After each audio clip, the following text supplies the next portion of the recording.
দেখে পরিষ্কার পরিচ্ছন্ন।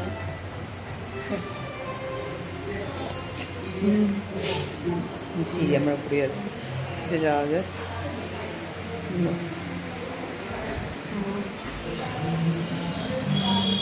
বারান্দা দিয়ে দেখে দেখো আছে। তারপরে সুরমনার জন্য আজকে আমাদের আসা এখানে, সুরমনা বার্থডে গেলার জন্য বার্থডে সেলিব্রেট করলাম। জায়গাটা খুব সুন্দর, খাওয়া দাওয়া বেশ সুন্দর।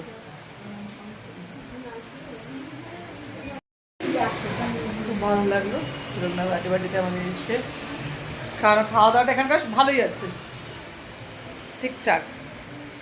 যাই হোক, তাই দেখালাম। যারা নাচতে যান তারা আমাদের জিজ্ঞাসা করবেন কোথায়, তাহলে আমি নামটা বলে দেবো জায়গাটা কোথায়, শিলিগুড়িতে কোথায় আছে জানিয়ে দেবো।